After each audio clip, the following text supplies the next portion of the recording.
My daughter-in-law Amanda screamed that I was a selfish monster and threw her wine glass at my kitchen wall.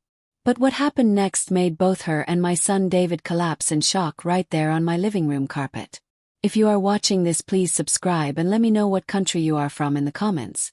Let me rewind and explain how a 69-year-old retired librarian ended up watching two grown adults faint in her modest home in Riverside Falls.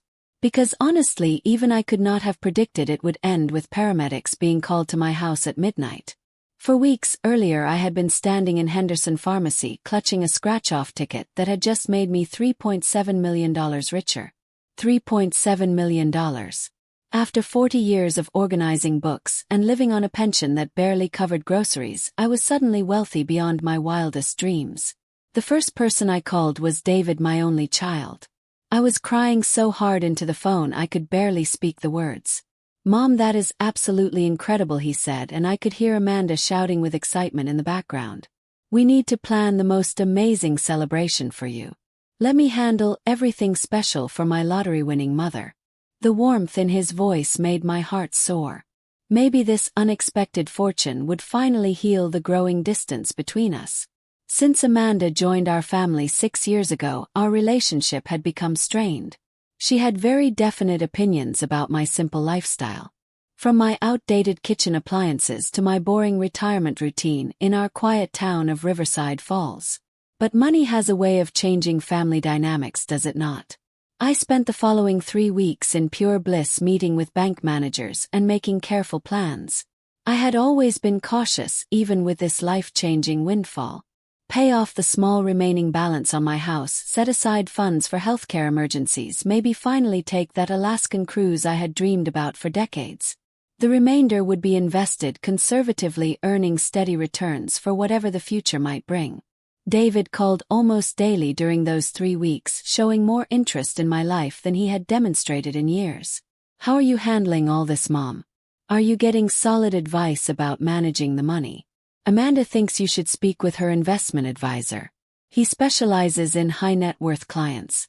I was touched by his sudden attentiveness, though something about Amanda involving herself made me slightly uncomfortable.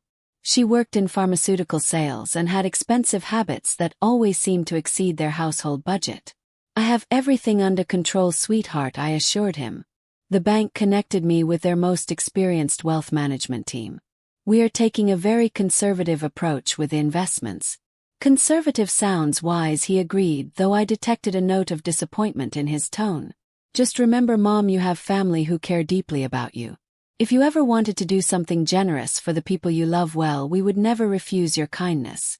That comment should have been my first red flag, but I was too euphoric to analyze the underlying implications.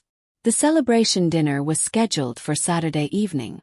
David insisted on organizing every detail, bringing all the food and decorations to my house. "This is your moment, Mom. You should not have to lift a finger for your own party." Amanda even volunteered to prepare the meal, which surprised me since she typically considered cooking beneath her professional status. As Saturday approached, I found myself genuinely excited with anticipation. When had my son last invested this much effort in making me feel special? When had Amanda ever shown authentic interest in spending quality time together? Perhaps I had been too quick to question their motivations. Maybe this money would serve as the bridge that reconnected our fractured family bonds. I spent Friday evening deep cleaning my already immaculate house and Saturday morning at the beauty salon getting my gray hair professionally styled and treating myself to my first manicure in 5 years. If we were celebrating my incredible luck, I wanted to look worthy of the occasion. I even purchased a new outfit, an elegant burgundy blouse with matching slacks, the most expensive clothing I had bought myself in decades. By 4:30 Saturday afternoon I was completely prepared. The dining table was set with my mother's cherished china. Candles were flickering throughout the rooms, and I was wearing my new outfit with the pearl necklace that had belonged to my grandmother. I felt sophisticated and hopeful and grateful for this unexpected second chapter of happiness. The doorbell chimed at precisely 6, and I opened it to discover David carrying multiple shopping bags and a beautiful bouquet with Amanda behind him holding what appeared to be a leather briefcase. "Congratulations to our lottery winner, Mom." David kissed my forehead and presented the flowers. Even Amanda smiled warmly and gave me a genuine embrace which represented more physical affection than she had shown in years. "These are absolutely gorgeous," I said, admiring the expensive roses. "You really did not need to go to such elaborate trouble for me." "Nothing is too extravagant for our millionaire family member," Amanda declared. Something in her tone made me study her expression more carefully. She was dressed more formally than usual in a crisp navy business suit and high heels that seemed almost professional, and that briefcase appeared strange for a family celebration. But David was already heading toward the kitchen, unpacking containers of what smelled like gourmet catered cuisine, and I dismissed my concerns. This was supposed to be a joyful evening. I had earned the right to simply relax and enjoy being celebrated by the two people I loved most in the world. How foolish I was to believe it would remain that simple. The dinner was flawless, almost suspiciously perfect. David had ordered from Bella Vista, the Italian restaurant that charged $70 per entree. Amanda actually complimented my home, something she had never done previously. "You know, Barbara, this house has such authentic character. Very charming and cozy." Barbara. She had never addressed me by my first name before. Always just David's mother when she bothered acknowledging me at all. I should have recognized this as the opening strategy in whatever scheme they were orchestrating. "Thank you, dear. I've always treasured this place." I served the expensive wine. David had selected something with an Italian label that probably cost more than my typical monthly utility bill. "This is all so incredibly thoughtful of both of you." "Well, you deserve to be celebrated," David said, raising his crystal glass. "To Mom and to family supporting family through everything." We touched glasses and I felt tears forming in my eyes. This was exactly what I had longed for during all those lonely months, just the three of us sharing a meal like a genuine loving family. Amanda actually laughed at my stories about the chaos at the bank when I had attempted to deposit the massive lottery check. David listened with apparent interest when I described my careful plans for the money. Very sensible, he nodded with approval, though perhaps slightly too conservative. "I mean, with that kind of wealth you could really transform lives that matter to you." "I am sure I will discover ways to be generous," I agreed, thinking of the church building fund and the local literacy program where I volunteered weekly. When you are blessed with abundance, sharing becomes a moral obligation. Amanda and David exchanged a quick glance across the table, so brief I nearly missed it. But something about that look made my stomach tighten with unease. There was a calculated quality to it, a sense of coordination that felt rehearsed. "Actually, Mom," David set down his fork and suddenly looked very serious. "That concept of helping people you care about is something we wanted to discuss with you tonight. Family supporting family in times of crisis."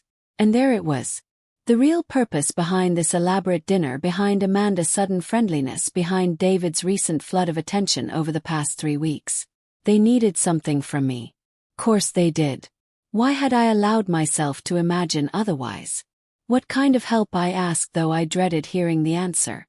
Amanda reached for that briefcase she had brought and extracted a thick manila folder. "Well, the situation is somewhat complicated, but I know you will understand once we explain everything properly." She opened the folder and slid a substantial stack of papers across the table toward me. Even from my angle I could see numbers, lots of zeros, and the letterhead of a law firm I did not recognize. "Amanda has been experiencing some significant financial challenges," David said, his voice taking on the careful tone he used when preparing to request something he knew would upset me. "Nothing catastrophic, just some temporary cash flow problems that unfortunately escalated beyond her control." I picked up the papers, scanning the first page with growing horror. It was a statement from something called Apex Financial Recovery, addressed to Amanda Catherine Walsh. The total amount at the bottom made my hands begin trembling uncontrollably. $1.2 million in outstanding debt. $1.2 million. I stared at Amanda, who was watching me with the focused intensity of a hawk circling wounded prey. "How is this even possible?" I managed to whisper. "Well, it's quite complex," she began in a condescending tone. But I interrupted her immediately. "It is not complex at all, Amanda. This document states that you owe over $1 million. How does a person accumulate this level of debt?" Amanda's friendly facade cracked for just an instant, revealing something cold and manipulative underneath. "Barbara, I am 35 years old. I am building a career, establishing my professional reputation. Sometimes that requires significant investment in your future. Investment. I flipped through additional pages, seeing charges for luxury spas, expensive jewelry stores, designer clothing boutiques, a lease on a Mercedes that cost more than I had ever spent on any car in my lifetime. This was not investment, Amanda. This was pure indulgence and reckless spending. And you expect me to pay for all of this? The question escaped with more sharpness than I had intended. David reached across the table and placed his hand over mine in what I assumed was meant to be a comforting gesture. Mom, you just won $3.7 million. Amanda made some financial mistakes, but she is family now. Family helps family remember. Family helps family. The principle I had raised him to live by now being used as emotional blackmail against me. I looked at my son, this man I had sacrificed everything to raise properly, and wondered when he had transformed into someone I barely recognized. David, this represents almost 1/3 of my winnings before taxes. But you do not really need all that money, Amanda said, her voice returning to that artificially sweet tone. You are 69 years old. You live very simply. Your house is nearly paid off. What could you possibly do with $3.7 million anyway? The sheer audacity of her statement left me speechless. What was I planning to do with my money? Live comfortably for the first time in my entire adult life. Travel, see the world, have genuine financial security, maybe leave something meaningful for future grandchildren if David ever had children with this woman. I am going to live on it, I said quietly but firmly. It represents my retirement security, my future healthcare needs, my independence. Come on, Mom. David's voice carried a sharp edge of impatience. Be realistic here. Social Security combined with investment income from even half your winnings would provide more than enough for your current lifestyle. You could help Amanda get back on solid financial ground and still live very comfortably for the rest of your life. My current lifestyle. As if my modest existence was somehow evidence that I did not deserve better, that I should be grateful for whatever scraps remained after funding their extravagant mistakes. I set the papers down very carefully and looked from my son to his wife, seeing them with complete clarity for perhaps the first time. This entire evening, the gourmet dinner, the false warmth, even David's increased attention over the past 3 weeks, it had all been leading to this precise moment. They had not been celebrating my good fortune. They had been calculating exactly how to steal it from me. And if I refuse, I asked quietly. The silence that followed revealed everything I needed to understand about what would happen to our family relationship if I did not hand over nearly half my winnings to pay for Amanda's shopping sprees and luxury lifestyle choices. If you refuse, Amanda's laugh sounded like breaking glass. Well, Barbara, I suppose that would show us exactly what kind of person you really are deep down inside. I felt something ice cold settle in my chest. In all my decades of working with the public, I had dealt with plenty of manipulative people. But this was different. This was my own family attempting to guilt me into funding their irresponsible financial decisions. What kind of person would that make me, Amanda? I asked, genuinely curious to hear her twisted logic. The kind who wins millions and immediately forgets where she came from, David answered before Amanda could respond. The kind who suddenly thinks money makes her better than the people who have supported her all these years. Supported me. I almost laughed at the complete absurdity of his statement. When exactly had David supported me? When had either of them ever done anything for me that was not motivated purely by their own convenience or selfish needs? Supported me how exactly? The question slipped out before I could control myself. David's face flushed red with anger. Are you being serious right now, Mom? We include you in holiday celebrations. We call you regularly. We invite you into our social circle. That is support. That is what family does. Include me in their social circle. As if I should feel grateful for the privilege of attending their dinner parties where Amanda friends treated me like an amusing antique, or for those occasional phone calls where David updated me about his work while barely asking about my daily life. And in return for that generous support, Amanda added with smooth confidence, we are simply asking for your help when we desperately need it. This is not some kind of handout, Barbara. This is a loan between family members. I fully intend to pay you back every single penny. Loan. I examined the papers again, noting the multiple collection agency warnings, the legal notices, the accounts that had already been sent to external recovery firms. Someone who owed over $1 million with no current income was clearly in no position to repay anything to anyone. How exactly would you pay me back, Amanda? According to these financial statements, you have not made a single payment on most of these accounts in over 6 months. That situation is temporary, she snapped, her careful composure finally cracking under pressure. I am currently between positions, but I have several very promising interviews scheduled. High-level opportunities. Once I secure the right role, I can establish a reasonable payment plan with you. Between positions. That was completely news to me. The last information I had received suggested she was thriving in her pharmaceutical sales career. I thought you were doing extremely well in your current job, Amanda, I said. David and Amanda exchanged another meaningful look. This one lasted several seconds, and I could practically observe them debating internally how much truth to reveal to me. There was a corporate restructuring, David finally admitted reluctantly. Amanda's position was unfortunately eliminated due to budget cuts. It was not performance-related at all.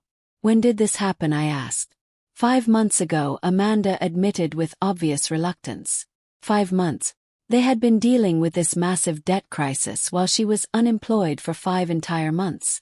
But they had waited until I won the lottery to share this crucial information with me. The timing was far too convenient to be mere coincidence. So you have known about these serious financial problems for months, but you only decided to ask for help after I came into money. That is not how it happened, David said quickly, but his defensive tone suggested otherwise. Then how exactly did it happen, I pressed. Look, Amanda leaned forward, abandoning any pretense of sweetness or family warmth. The truth is, I made some poor financial decisions. I got in over my head with credit cards and personal loans and business investments. I thought I could manage everything, but then I lost my income and the whole situation spiraled completely out of control. David and I have been desperately trying to figure out how to handle this crisis. And then you got lucky with the lottery. It felt like divine intervention. Divine intervention.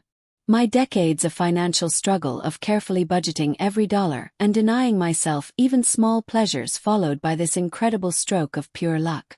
And she described it as divine intervention, that she should benefit from my good fortune. And if I had not won the lottery, what would you have done then, I asked. Bankruptcy, Amanda said bluntly, which would have completely destroyed my credit rating for 7 to 10 years and probably cost David his security clearance at his government job. David worked for a federal agency. I knew his position required extensive background checks, including financial stability, and I also understood that serious money problems could jeopardize that clearance permanently. So this was not just Amanda's problem. Her financial irresponsibility was threatening David's entire career trajectory as well. Why did you not come to me before, I asked. If this crisis has been developing for months, why wait until now to involve me? David looked genuinely uncomfortable with the question. Because we knew you did not have that kind of money available before, Mom. We did not want to burden you with problems you could not possibly help solve. The honest answer finally. They had hidden this crisis because I was too financially limited to be useful to them.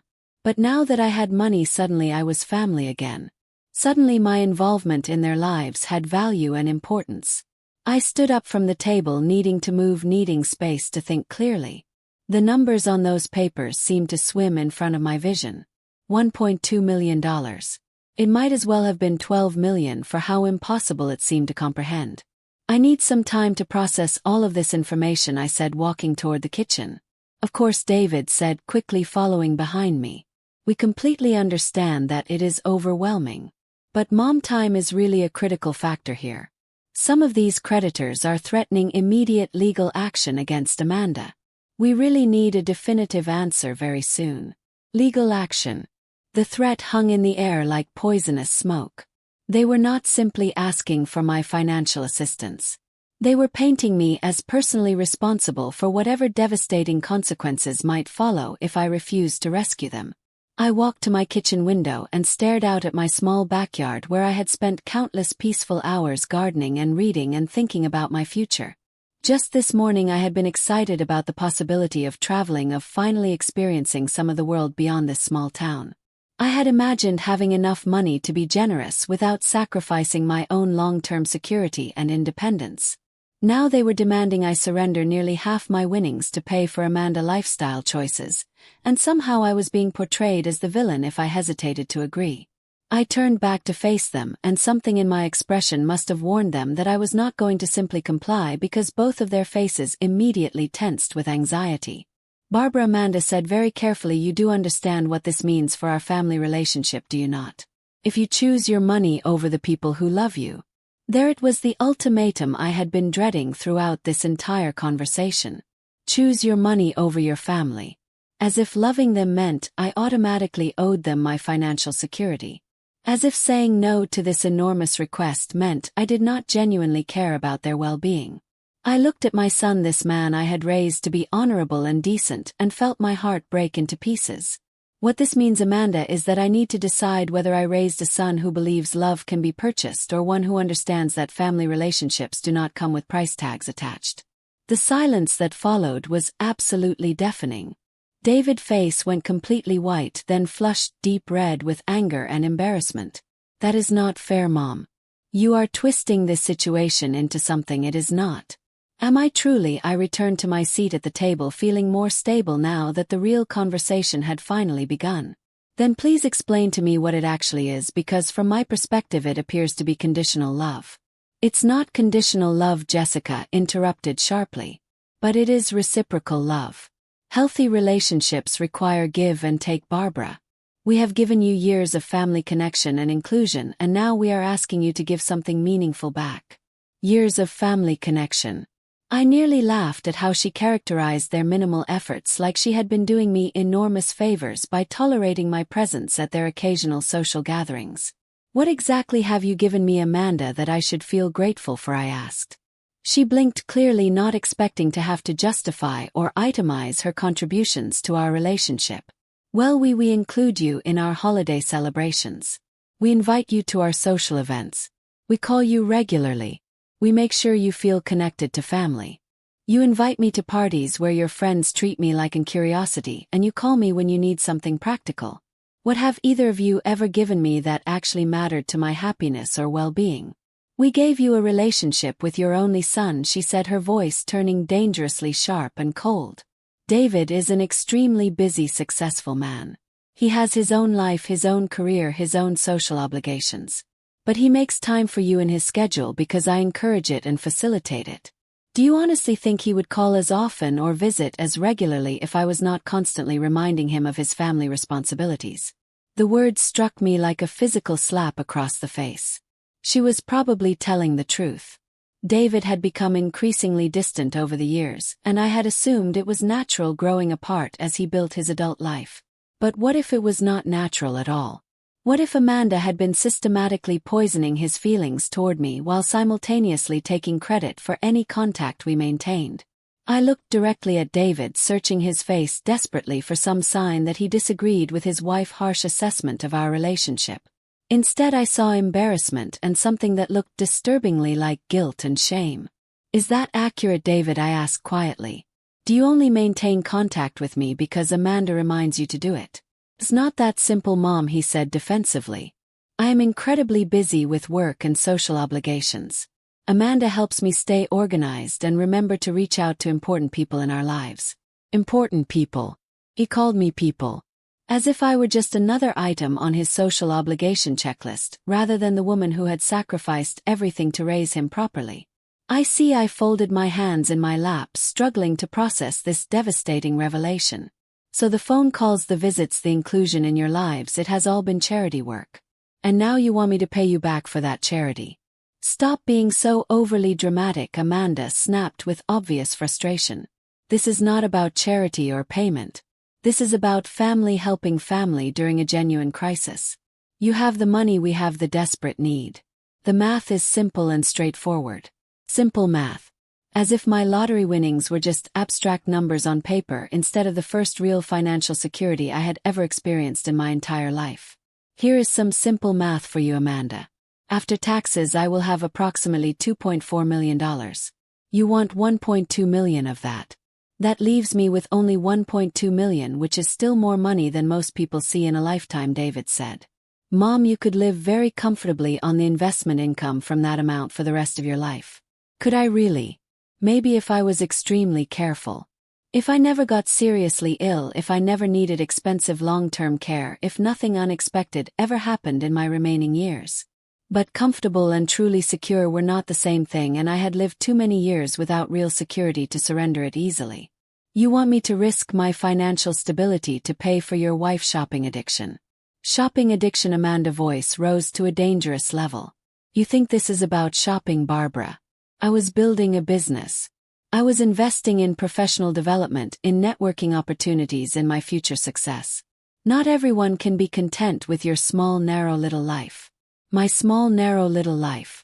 The contempt in her voice was absolutely unmistakable. This was what she really thought of me, of the life I had built through decades of hard work and careful, responsible choices. My small, narrow little life included raising a son who I hoped would grow up to be better than this, I said very quietly. Better than what David? Patience was clearly completely exhausted. Better than asking for help when we desperately need it. Better than expecting family to act like actual family should. Better than using emotional blackmail and manipulation to steal money, I replied calmly. Better than threatening to end our relationship if I do not fund your mistakes. Emotional blackmail? Amanda stood up abruptly, her chair scraping loudly against the floor. That is what you think this is, Barbara. We come to you in our moment of greatest crisis. We humble ourselves by asking for help, and you accuse us of manipulation and theft. Are you not manipulating me right now? I asked. You have made it crystal clear that our family relationship depends entirely on my answer to this financial request. How is that not textbook manipulation? Because David said, his voice taking on the cold tone I remembered from his teenage years when he did not get his way. Real family is supposed to be there for each other during difficult times. If you cannot be there for us when we truly need you, then what kind of family relationship do we actually have? What kind of family relationship indeed? The kind where love came with specific price tags, apparently. The kind where winning the lottery made you personally responsible for everyone else's poor financial decisions. I looked around my dining room at the expensive china and flickering candles and gourmet catered food they had brought to manipulate my emotions. This entire evening had been elaborate theater, a carefully orchestrated performance designed to make me feel valued and loved before they presented me with the bill for their affection.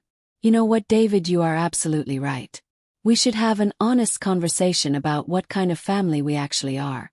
I stood up and walked to my kitchen, returning with my checkbook. Both David and Amanda immediately perked up with hope flooding across their faces. They assumed I was finally giving in to their demands. Instead, I opened the checkbook and very deliberately wrote a check for $2,000. This is what I can realistically afford to give you, I said, tearing it out and placing it carefully on the table. It is a gift, not a loan. Use it however you think it will help most.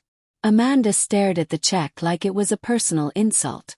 $2,000, Barbara. My monthly minimum payments total more than that amount.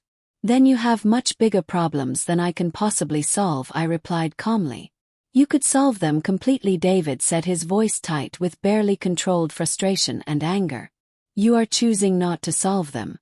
I am choosing to protect my own financial future instead of funding your wife's past mistakes. That is when Amanda picked up her wine glass and hurled it directly at my kitchen wall. The glass shattered explosively, sending red wine and sharp fragments across my clean floor. You selfish, ungrateful old witch, she screamed at me. You would rather hoard your money like a dragon than help your own family survive this crisis. I stood there surrounded by broken glass and wine stains, watching this woman have a complete meltdown in my kitchen, and felt something fundamental shift inside me. All those years of biting my tongue, of accepting their casual disrespect, of being grateful for whatever minimal attention they offered me. All of it crystallized into perfect cold clarity and determination. You want to see selfish, Amanda? Let me show you what selfish actually looks like. I stepped carefully around the broken glass, never breaking eye contact with Amanda.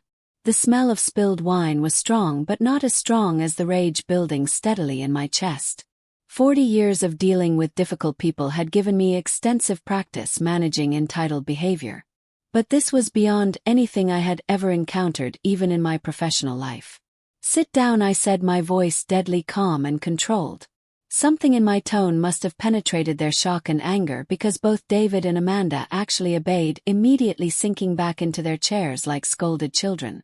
You think I am selfish for not wanting to give you over $1 million to pay for your irresponsible mistakes. Let me tell you what I consider truly selfish behavior. I picked up the stack of credit card statements and began reading aloud. Neiman Marcus $47,000. Cartier jewelry $31,000. Luxury spa resort weekend $12,000. Mercedes lease payment $1,500 monthly. Should I continue reading this list? Amanda's face was flushed bright red, but she lifted her chin defiantly. Those were necessary business expenses, Barbara. Necessary. I actually laughed out loud. A sound that contained no humor whatsoever. Amanda, I lived on less than $35,000 annually for the past 15 years. What exactly made a $31,000 necklace necessary for your survival? You would not understand, she said dismissively. My career required maintaining a certain professional image and lifestyle. In pharmaceutical sales, appearance and status matter tremendously for success. Your career that you lost 5 months ago, I reminded her. The position that clearly did not pay enough to support this extravagant lifestyle you created. I set down the papers and looked directly at David. And you, David? You watched your wife accumulate over $1 million in debt and said nothing to stop her. David Adams' apple bobbed as he swallowed nervously. I tried to discuss it with her multiple times, Mom, but Amanda insisted she had everything under control. Under control, I picked up another statement showing the pattern clearly. She was making minimum payments using cash advances from other credit cards, David. That is not financial control. That is creating a catastrophic debt spiral. Everyone manages their finances differently, Amanda said, defensively trying to maintain some dignity. No, Amanda, what you did was not managing finances. It was creating a financial disaster that threatens multiple people. And now you expect me to pay for it simply because I happen to win the lottery. I walked back to my kitchen and returned with a bottle of wine, pouring myself a generous glass. My hands were steadier than they had been all evening. Sometimes complete clarity brings its own kind of inner calm and strength. Here is what I find most interesting about this entire situation, I continued, settling back into my chair with renewed confidence. 5 months ago, when you lost your job and this debt became completely unmanageable, did you call me for advice or support, or even just someone to talk through your problems with? Neither of them responded to the question. No, you did not contact me at all. You only called me after I won money. Which tells me that until I became potentially useful, I was not really family at all. I was just someone you occasionally tolerated when it was convenient for you. That is absolutely not true, David protested, but his voice completely lacked conviction. Is it not true? I challenged him directly. When was the last time you called me just to talk, David? Not because you needed something practical. Not because Amanda reminded you it was expected. But because you genuinely wanted to hear my voice and connect with me as your mother. The silence stretched between us like an enormous chasm that could not be bridged. When was the last time either of you asked about my daily life, my health, my plans, my dreams, my happiness, my concerns about the future? I took a sip of wine, tasting the expensive vintage David had brought specifically to soften me up for their financial demands. You know what you asked me tonight? You asked what I was going to do with $3.7 million, like it was completely incomprehensible that someone like me might have personal dreams and goals. Amanda shifted uncomfortably in her chair. We did not mean it like that, Barbara. How did you mean it exactly? Because from my perspective it sounded like you could not imagine why someone with my simple lifestyle would need or deserve that much money. Like my life is so insignificant that a few $100,000 should be more than sufficient for whatever time I have remaining. Mom, you are misinterpreting everything, David said desperately. Am I misinterpreting things? Then please explain the correct way to interpret your wife throwing glass at my wall because I would not give her money. Explain how demanding I pay her debts is somehow an act of love and family loyalty. David looked at Amanda, clearly hoping she would handle this question. But Amanda was staring at her hands, apparently realizing that her violent outburst might have seriously damaged their position. We are family, David said, finally falling back on their central argument. Family helps each other through crisis situations. You keep repeating that phrase, but I do not think you understand what it actually means. I leaned forward, studying my son's face intently. Family helps each other, but family does not financially ruin each other. Family supports each other, but family does not manipulate or threaten each other. And family definitely does not assault each other when they do not get their way. It was just a broken glass, Amanda muttered. It was a violent outburst, Amanda. In my own home because I would not give you money. What would you call that behavior? The room fell completely silent again. I could hear the antique clock in the hallway steadily ticking, marking seconds in what felt like the longest, most painful night of my entire life. Here is exactly what is going to happen now, I said, standing up and smoothing down my wine-stained blouse. You are going to leave my house immediately. You are going to solve your financial problems without involving my money. And you are going to think very seriously about whether you want to have any relationship with me based on who I actually am rather than what I can potentially give you financially. And if we decide we do not want that kind of relationship, Amanda asked, her voice carrying a challenging tone. I smiled then, and it must have been a truly frightening expression because both of them actually leaned backward in their chairs. Then you will discover what selfish behavior really looks like when I am done with you. I walked to the front hallway and opened my door wide, holding it there expectantly. Good night. Thank you for the educational dinner and the very enlightening evening about your true character. David stood up slowly, looking genuinely shaken. Mom, I think we should discuss this more rationally. Maybe we can find some kind of reasonable compromise. There is nothing to compromise about, David. Either you love me for who I am as a person or you do not. Either I am family regardless of my bank balance or I am not family at all. You cannot have this relationship both ways depending on my financial usefulness to you. Amanda gathered up her papers, stuffing them back into the briefcase with sharp, angry movements. You will regret this decision, Barbara, she hissed at me. When you are sitting alone in this house with all that money and no family left to share your life with, you will regret being so stubborn and selfish. I might regret it, I agreed pleasantly.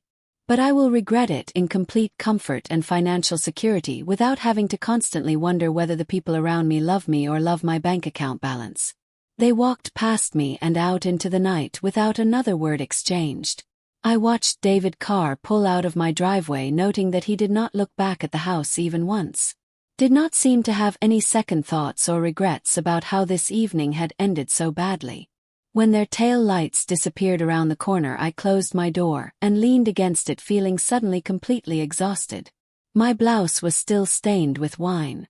My kitchen floor was covered with broken glass, and my heart was broken in ways I was only beginning to understand and process. But I was also free for the first time in years. Free from the desperate need to constantly earn their approval. Free from the persistent anxiety about saying or doing the wrong thing around them. Free from pretending that their minimal crumbs of attention were enough to sustain a meaningful relationship. I walked back to the dining room and surveyed the scene of destruction. Expensive gourmet food, growing cold wine glasses abandoned mid-meal, my grandmother precious china waiting to be carefully cleaned, and in the middle of it, all the $2,000 check they had left behind like it was contaminated. Tomorrow I would start planning what my new independent life should look like. Tonight I was going to finish this entire bottle of expensive wine and begin planning my revenge because they were about to learn that this allegedly selfish old woman had quite a few surprises left in her.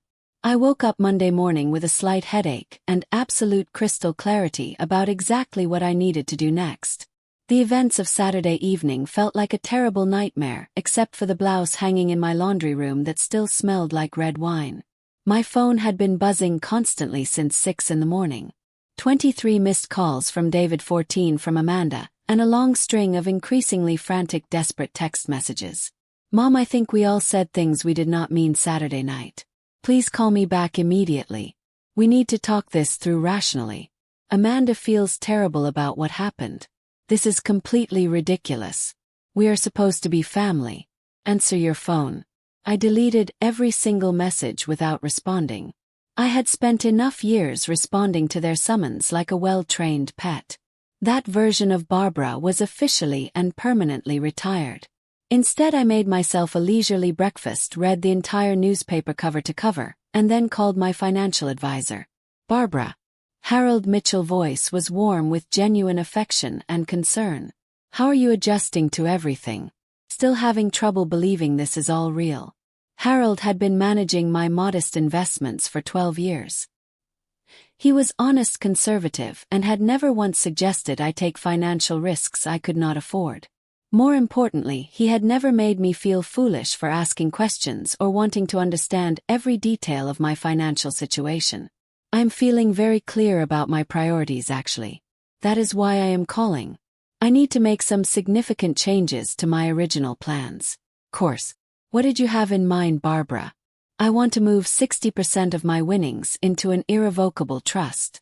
Something that completely protects the money from any future claims, demands, or legal challenges. There was a thoughtful pause on the line. Barbara, that is a very significant step.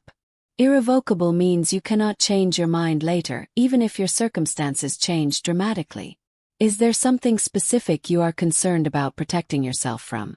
I thought carefully about how to explain without sounding paranoid or vindictive.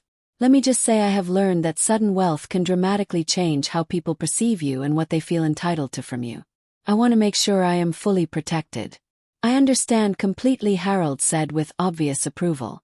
It is actually quite wise planning. Many lottery winners find themselves dealing with unexpected financial pressures from family members and friends who feel they deserve a share. Unexpected financial pressures. What a diplomatically polite way to describe what had happened in my dining room Saturday evening. Can we meet tomorrow morning to discuss all the details? Absolutely. How about 9:30? And Barbara, you are making a very smart choice. This kind of protection gives you complete freedom to enjoy your winnings without constantly worrying about other people's opinions of how you should spend your own money. After hanging up with Harold, I called my sister Catherine in Denver. Catherine was 4 years older, brutally honest, and had never liked Amanda from the very first moment David introduced her to our family. Barbara, how is life as a multi-millionaire treating you so far? Educationally, I said dryly, and proceeded to tell her absolutely everything that had happened Saturday night.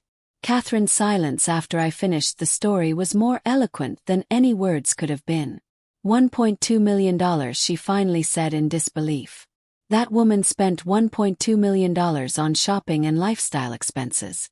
Apparently it was necessary for her professional image, I replied. Her professional image as what exactly? A drug dealer. Barbara, no legitimate career requires that level of wardrobe and luxury spending. I actually laughed for the first time since Saturday evening. That was exactly my thought process too. But according to David, I would not understand because my life is too small and limited to comprehend such things. Your life is not small, Barbara. It is sensible and responsible. There is a significant difference. Though I would not expect a woman who considers a $31,000 necklace a business expense to understand basic financial responsibility. My phone buzzed with another incoming call from David. I sent it directly to voicemail. They are still calling constantly, I told Catherine. Of course they are calling. You just became the solution to all their financial problems and then you had the absolute audacity to say no to them. They are probably researching elder abuse laws right now, trying to figure out if they can have you declared mentally incompetent. The thought sent a genuine chill through me. Could they actually attempt something like that legally? Not if you are working with competent lawyers and taking sensible steps to protect yourself, Catherine assured me. Which reminds me, you absolutely need to document everything that happened Saturday night. Write down every detail while it is still fresh in your memory in case you need it for legal purposes later. I spent the next 2 hours writing an extremely detailed account of the dinner conversation, the financial demands, Amanda's violent outburst, and my response to their ultimatum. As I wrote, I felt my anger crystallizing into something much more useful and powerful. Pure determination and resolve. My phone rang again. This time it displayed a number I did not recognize at all. Mrs. Thompson, this is Patricia Walsh. Amanda, mother. I believe we need to have a serious conversation. Interesting development. They had called in family reinforcements to pressure me. Hello, Patricia. I was not expecting to hear from you today. Amanda told me about your conversation Saturday night. She is extremely upset and emotional about how things ended. I imagine she is quite upset. Being told no can be very difficult when you are not accustomed to hearing that word.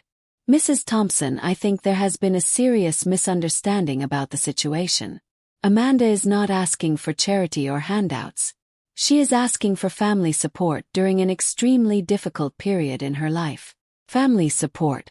The exact same phrase Amanda and David had used repeatedly, like they had all coordinated their talking points in advance. Patricia, your daughter threw a wine glass at my kitchen wall because I would not give her over $1 million. What part of that behavior suggests healthy family support to you? There was a noticeable pause in the conversation. She told me you were being deliberately cruel and heartless, taunting her about her spending habits and past mistakes. Taunting her. I had read her own credit card statements back to her. The same financial documents she had presented to me as justification for why I should pay her debts. If hearing her own spending choices read aloud felt like cruel taunting, perhaps she should examine why those facts made her feel so guilty and defensive. Look, Barbara, I know Amanda can be intense and dramatic sometimes, but she is my daughter and she is in genuine trouble here. This debt situation could completely destroy her future prospects. She created this debt situation, Patricia, over several years through deliberate choices and irresponsible spending.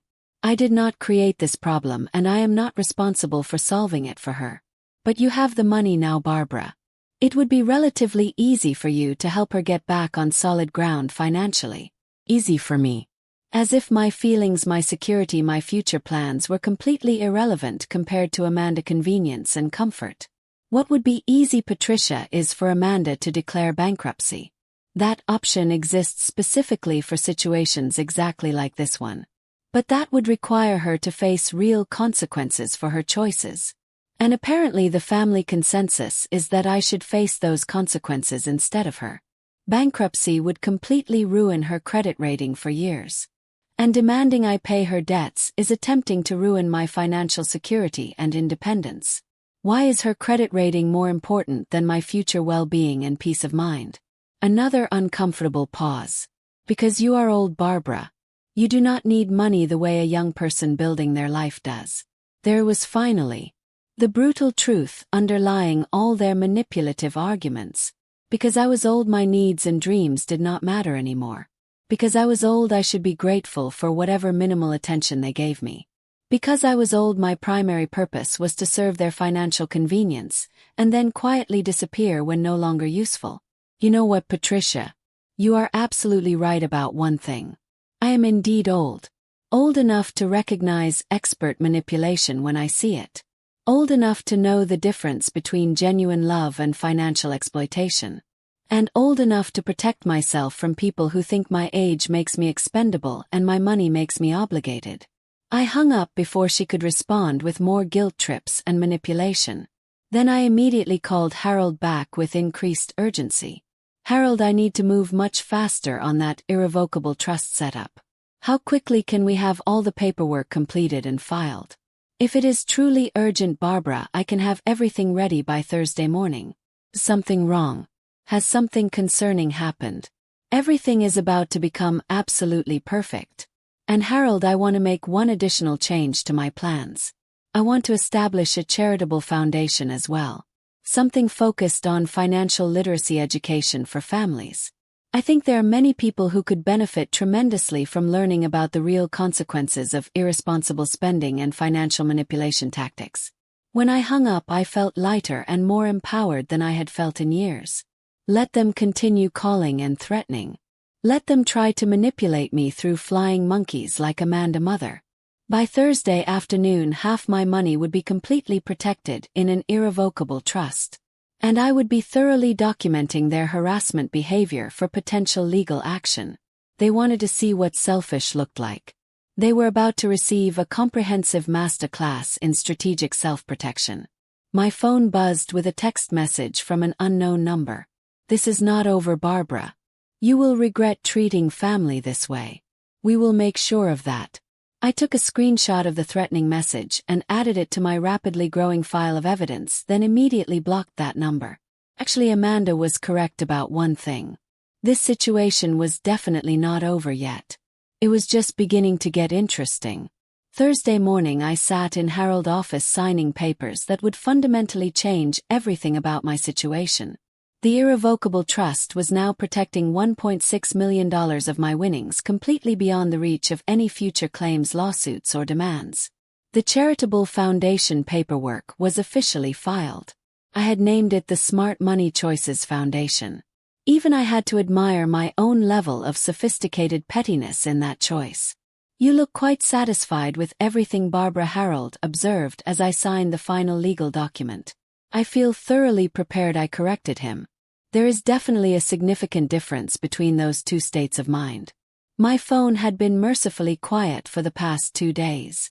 Either they had finally given up their pressure campaign or they were regrouping and planning their next attack strategy.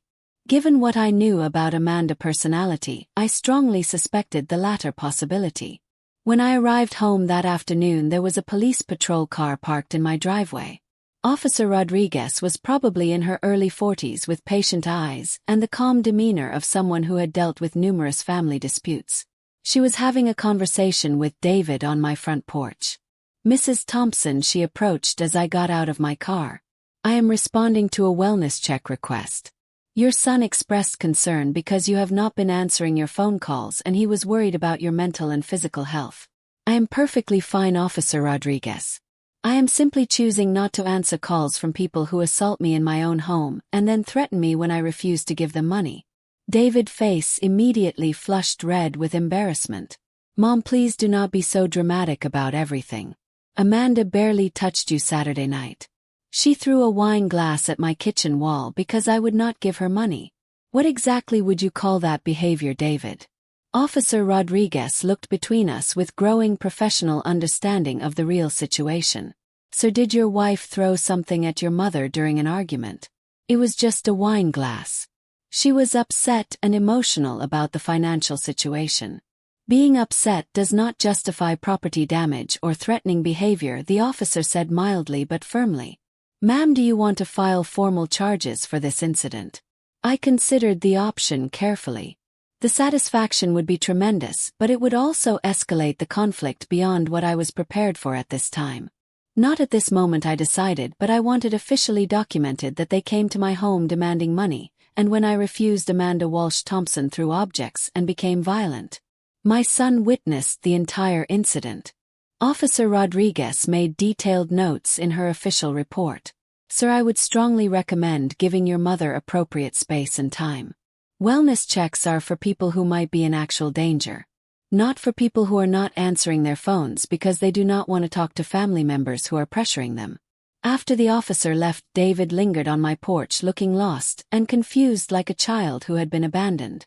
"Mom, this whole situation is getting completely out of control. Cannot we just sit down and talk about this rationally like adults?" "We did talk, David. Very clearly. You told me exactly what you think of me and what you expect from me financially. That conversation is completely finished. I never said I did not love you, Mom. You said I was choosing money over family. You said I was being dramatic and unreasonable. You stood silently while your wife became violent toward me. Those are not the actions of someone who loves and respects me, David. Those are the actions of someone who wants something from me and is willing to use any tactics to get it." I walked past him toward my front door, noting how he made no real effort to stop me or continue our conversation meaningfully. Even now, facing serious consequences for his choices, he was not fighting for our relationship. He was simply going through empty motions because Amanda had probably sent him to try again. Friday brought a certified letter from a law firm I had never heard of. Morrison Blackwell and Partners, representing Amanda Catherine Walsh Thompson in the matter of financial elder abuse and psychological manipulation. I read the legal document twice before the full outrageous audacity finally sank in completely. They were claiming that I was financially abusing myself by refusing to give them my lottery money. That my sudden wealth had somehow put me under undue psychological influence to make irrational financial decisions that harmed my family relationships. They were demanding I submit to a complete psychological evaluation to determine my mental competency and decision-making capacity. I called Harold immediately with this latest development. They are claiming what exactly? Harold's voice rose several octaves in disbelief. Financial elder abuse against yourself because you will not pay their personal debts. Barbara, I have never seen anything quite this legally creative before. They are essentially arguing that keeping your own money constitutes abuse of yourself. Can they actually do this? Can they force me to undergo psychological evaluation? They can attempt it, but any judge with basic legal competency will dismiss this as frivolous, Harold assured me.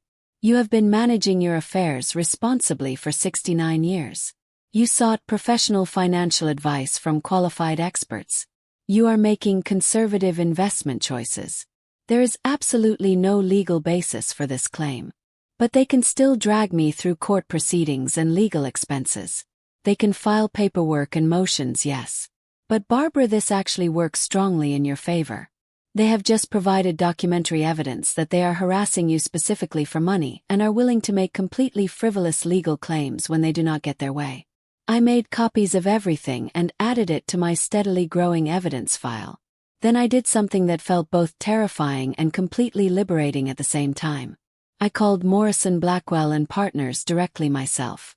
This is Barbara Thompson. I understand you are representing Amanda Walsh Thompson in some sort of legal claim against me. Mrs. Thompson, I would strongly advise you not to speak directly with our office. You should have your own legal representation present for any communications. Oh, I definitely will have excellent legal representation, I assured him. But first I want you to know that I have carefully documented everything. The assault in my home, the threatening text messages, the harassment through family members, and now this completely frivolous lawsuit. When my attorney files our counterclaim for harassment and attempted extortion, I want you to remember this conversation clearly. I hung up before he could respond, then immediately called Catherine with this latest absurd development. They are suing you for elder abuse of yourself. She was laughing so hard she could barely speak coherently. Barbara, this is the most ridiculous legal theory I have ever heard in my entire life. Gets even better. They want me declared mentally incompetent because I will not pay their shopping debts. Do you understand what this means legally? They have just handed you everything you need to completely destroy them in court. No reasonable judge will ever side with them. And now you have clear grounds for harassment charges and a counter-lawsuit. Catherine was absolutely right. In attempting to force me to give them my money, they had given me something far more valuable. Complete legal ammunition to fight back effectively. By Monday morning I had retained my own attorney. Rebecca Martinez specialized in elder law and had extensive experience with similar cases. Mrs. Thompson, this is one of the most clear-cut cases of financial harassment and attempted manipulation I have seen in 20 years of practice. They are not even attempting to hide their obvious motives. What can we do to fight this effectively? We file an immediate motion to dismiss their case as completely frivolous and without legal merit. Then we file our own comprehensive lawsuit for harassment, assault, and attempted extortion. We have detailed documentation. We have reliable witnesses. And we have their own legal filing that proves they are targeting you specifically because you won money. Will our case be successful? Rebecca smiled with confidence. Mrs. Thompson, by the time we are finished with them, they will be paying all your legal fees and issuing public apologies. And that is just the beginning of their consequences. The preliminary hearing was scheduled for Thursday morning. I dressed carefully in my navy business suit, the same one I had worn to important meetings for 40 years. It felt like protective armor against their attacks. Amanda and David sat on the opposite side of the courtroom with their attorney, a nervous-looking man who kept shuffling through papers frantically. Amanda was dressed like she was attending a corporate board meeting, all sharp angles and expensive accessories that probably cost more than most people's monthly salary. David looked absolutely miserable and ashamed. Judge Helen Morrison was in her 60s with steel gray hair, and the no-nonsense demeanor of someone who had encountered every possible form of human foolishness in her courtroom. Mr. Blackwell, she addressed Amanda, lawyer, directly. I have thoroughly reviewed your filing, and I must say this is one of the most unusual legal claims I have encountered in 30 years on the bench. You are arguing that Mrs. Thompson is abusing herself financially by refusing to pay your client personal debts. Your Honor, Mrs. Thompson has recently come into significant money and appears to not be thinking clearly about her family obligations and responsibilities. We believe she may be under outside influence from financial advisors or other parties who might benefit from her isolating herself from her loving family members. Outside influence from whom, specifically Mr. Blackwell? Possibly her financial advisor or investment counselors or other parties who stand to gain financially from her making decisions that harm her family relationships. Judge Morrison looked over her reading glasses at the attorney with obvious skepticism. Mr. Blackwell, are you seriously arguing that seeking professional financial advice constitutes undue influence? We are arguing that Mrs. Thompson's sudden refusal to help her family members in their time of desperate need suggests she is not making rational decisions based on her normal loving character. And what specific evidence do you have that Mrs. Thompson is mentally incompetent to manage her own financial affairs? The lawyer shuffled through his papers again nervously. Well, she is elderly, Your Honor, and sudden wealth can be overwhelming and confusing for people in her age demographic. Mr. Blackwell, Judge Morrison's voice carried a warning tone. Being elderly is not evidence of mental incompetence. Having money is not evidence of incompetence. And refusing to pay someone else's debts is certainly not evidence of incompetence. Do you have any actual evidence that Mrs. Thompson cannot competently manage her own affairs? The uncomfortable silence stretched for what felt like several minutes. Your Honor, Rebecca stood up smoothly. We would like to present evidence of what actually transpired in this situation. For the next hour and a half, Rebecca methodically presented our complete timeline. The manipulation dinner party, the outrageous demands for money, Amanda violent outburst, the threatening messages, the wellness check abuse, and finally this frivolous lawsuit designed to intimidate me. She presented Amanda credit card statements showing her reckless spending, the documentation of her unemployment, and the clear evidence that they had waited until after I won the lottery to ask for any help. Your Honor, Rebecca concluded professionally, this is not a case of elder abuse. This is a clear case of a family attempting to extort money from a lottery winner by filing false legal claims when she refused to pay their personal debts. Judge Morrison was quiet for a long moment, studying all the papers spread before her. Miss Walsh Thompson, she addressed Amanda directly. You currently owe $1.2 million in credit card debt. Yes, Your Honor, but I can explain the circumstances. No explanation needed. Mrs. Thompson, congratulations on your lottery win. How much of your winnings are these people demanding you pay toward this debt? $1.2 million, Your Honor. Almost 50% of what I will have after taxes are deducted. And you refuse to pay it. Yes, Your Honor. Extremely wise decision on your part. Mr. Blackwell, your case is dismissed immediately. Moreover, I am sanctioning you personally for filing a frivolous lawsuit that wastes this court time and resources. You have 30 days to explain to the State Bar Association why you thought this was an appropriate use of our legal system. Amanda's face turned completely white with shock. David looked like he might actually be physically sick. Furthermore, Judge Morrison continued with obvious satisfaction, I am issuing a comprehensive restraining order. Miss Walsh Thompson and Mr. Thompson are prohibited from contacting Mrs. Thompson directly or indirectly for any purpose whatsoever related to money or financial assistance. Any violation will result in immediate contempt of court charges and possible jail time. Rebecca leaned over and whispered with a smile, now we file our counter lawsuit and really make them pay. 6 weeks later, I was sitting in my garden enjoying the first genuinely warm day of spring when Harold called with news that made me laugh out loud with pure satisfaction. Barbara, you are absolutely not going to believe this latest development. Amanda Walsh Thompson filed for bankruptcy protection yesterday morning. Really, Harold? How do you know this information? It is all public record. She listed total debts of over $1.4 million. Apparently, the legal fees for their frivolous lawsuit pushed her completely over the financial edge. I felt a satisfaction that was probably unworthy of a retired librarian, but I embraced it completely anyway. What about David? How is he handling this? Surprisingly clean financially. It appears he kept their finances completely separate, probably to protect his government security clearance. Smart man, though not smart enough to prevent his wife problems from affecting his career prospects. What do you mean exactly? Defense contractors are extremely cautious about employees whose spouses file for bankruptcy. It creates potential security risks and blackmail vulnerabilities. Word around town is he has been transferred to a position that does not require security clearance. Significant pay cut involved. I should have felt some sympathy for him. He was still my son after all. But it was difficult to generate sympathy for someone who had watched his wife assault me and then supported her completely frivolous lawsuit against me. There is more news, Harold continued. Their attorney Morrison is facing serious disciplinary action from the state bar. Apparently your case was not the first time he has filed questionable lawsuits for clients. The Bar Association is conducting a full review of his license to practice law. 3 days later Catherine called with the best news yet.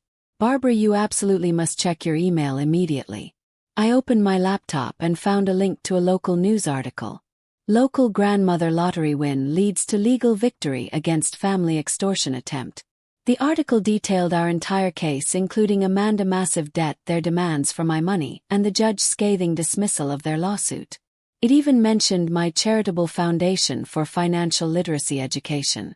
They are internet famous, Catherine said gleefully. Famous for trying to steal lottery winnings from a grandmother. My phone rang while I was reading the article. Unknown number, but I was feeling confident enough to answer. Mrs. Thompson, this is Jennifer Walsh from Channel 12 News. We would very much like to interview you about your legal case. You have become something of a folk hero for people dealing with financial pressure from family members who feel entitled to their money. Folk hero. At 69 years old, I had become a folk hero for refusing to fund someone else's shopping addiction and lifestyle choices. I think I would enjoy that opportunity very much, I replied. The television interview aired the following Tuesday evening. I kept my message simple and direct. Family should love you for who you are as a person, not for what you can potentially give them financially. Money does not automatically create obligations to other people, but respect should always be mutual in healthy relationships. Sometimes the kindest thing you can do for someone is allow them to face the natural consequences of their own choices. The response was absolutely overwhelming and gratifying.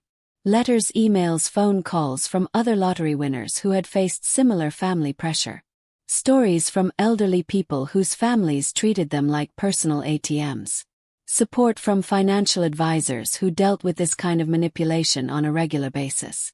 But the most surprising response came Thursday evening when my doorbell rang and I discovered David standing on my porch completely alone. Hey Mom. I know I am legally not supposed to contact you, but I needed to say something important to you. He looked absolutely terrible. Thin, exhausted, older than his 44 years. Are you here to ask for more money, David? Because the restraining order specifically prohibits that. No, absolutely not. I am here to apologize sincerely and to tell you that I filed for divorce from Amanda yesterday. I invited him inside, though every instinct warned me to remain cautious and protective.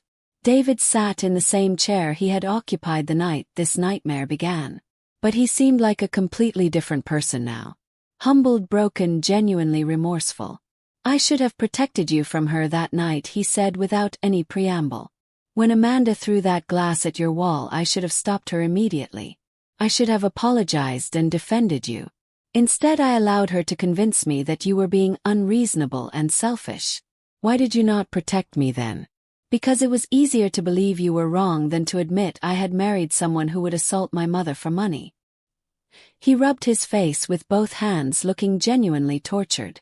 Do you know what finally opened my eyes to the truth? I waited quietly. When the bankruptcy attorney asked Amanda to list all her debts honestly, she revealed another $300,000 I knew nothing about. Secret credit cards, spa treatments, expensive jewelry, a second car loan. She had been hiding debt from me for years. When I confronted her about the lies, she accused me of being controlling and financially abusive. I am truly sorry, Mark. Are you really? Because I would not blame you if you were not sorry at all. I chose her over you repeatedly for years. I let her poison my thinking about our relationship. I stood by silently while she tried to steal your lottery money, and then I supported her when she filed that ridiculous lawsuit against you. He was completely right. I should be furious, should be demanding accountability, should be protecting myself from further manipulation. But looking at my son genuinely broken and finally taking real responsibility, I felt something unexpected. Oh, what changed your mind about everything? The television interview you gave. Watching you speak about respect and consequences, I realized I had not respected you properly in years. I had been treating you like an obligation rather than like my mother who deserved love and appreciation. Amanda made the situation much worse, but she did not create the underlying problem. I created that problem myself. I poured us both coffee, noting how his hands trembled slightly when he lifted the cup. Stress probably, or guilt, or both. The divorce proceedings will be extremely messy, he continued. Amanda is claiming I am abandoning her in her greatest time of need. She wants alimony, half our house, everything she can possibly get through the legal system. My lawyer says it could take years to resolve. What will you do now? Fight every demand. Document all her lies and manipulation. Hope the judge sees through her tactics the way Judge Morrison did in your case. He looked up at me with eyes that reminded me of the little boy he used to be. Mom, I know I absolutely do not deserve it, but I want to try rebuilding our relationship. Not because I need anything from you, but because I genuinely miss having a mother who loved me. I never stopped loving you, David. But you stopped trusting and respecting me. That was the real problem. We sat together in comfortable silence, both processing the wreckage of recent months. There is something else, Mom. Something I discovered when I was going through Amanda papers for the divorce. He pulled out a folder and slid it across the table to me. She had been researching your personal information for months before you won the lottery. Your financial records, health insurance, life insurance policies. She was planning something. I opened the folder and felt my blood turn ice cold. Credit reports, bank statements, even medical records from my doctor office. How had she obtained access to all this private information?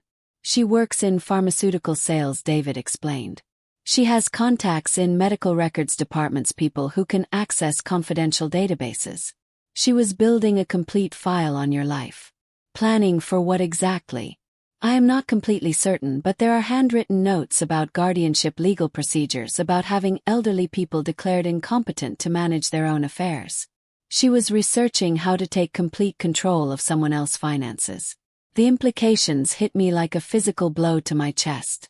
If I had not won the lottery, if I had become seriously ill or mentally incapacitated, Amanda had been preparing to take control of my entire life. She was going to steal everything from me eventually. Believe so, yes. The lottery win just accelerated her timeline and made her greedy for immediate results. I stared at the papers, seeing my whole life reduced to data points and potential financial assets.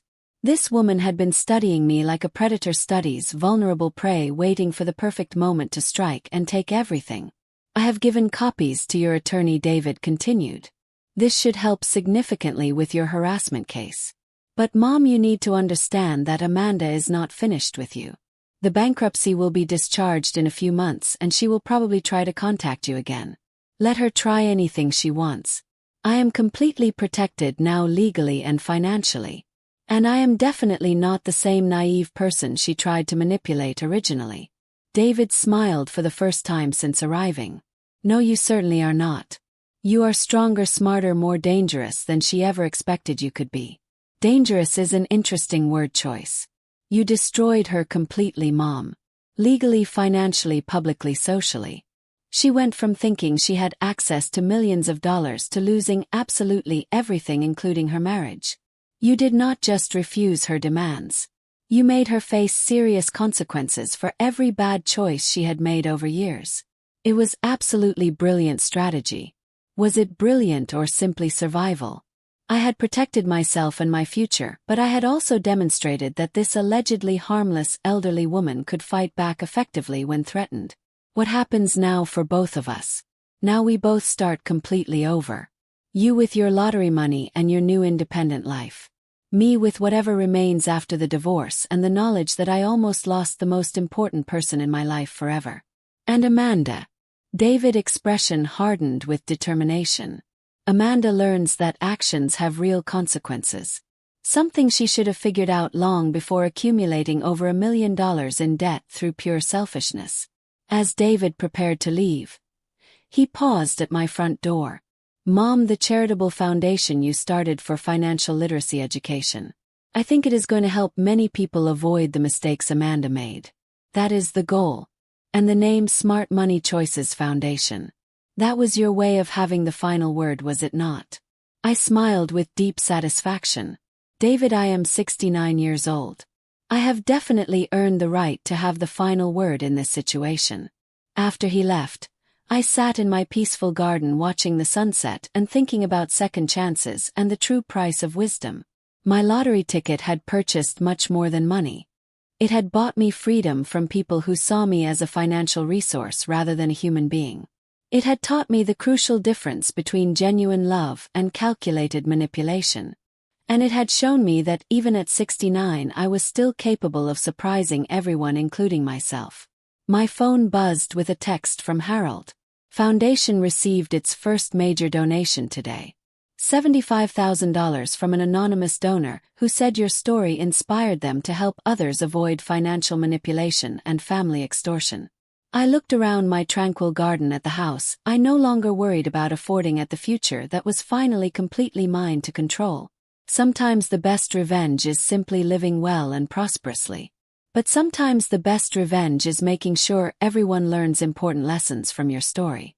I started planning my long-delayed trip to Alaska. After all, I had the rest of my life to live exactly as I chose. And I intended to live it entirely on my own terms. Thank you for watching this story. Please subscribe to hear more stories like this one and feel free to share your own experiences in the comments. Your story matters too.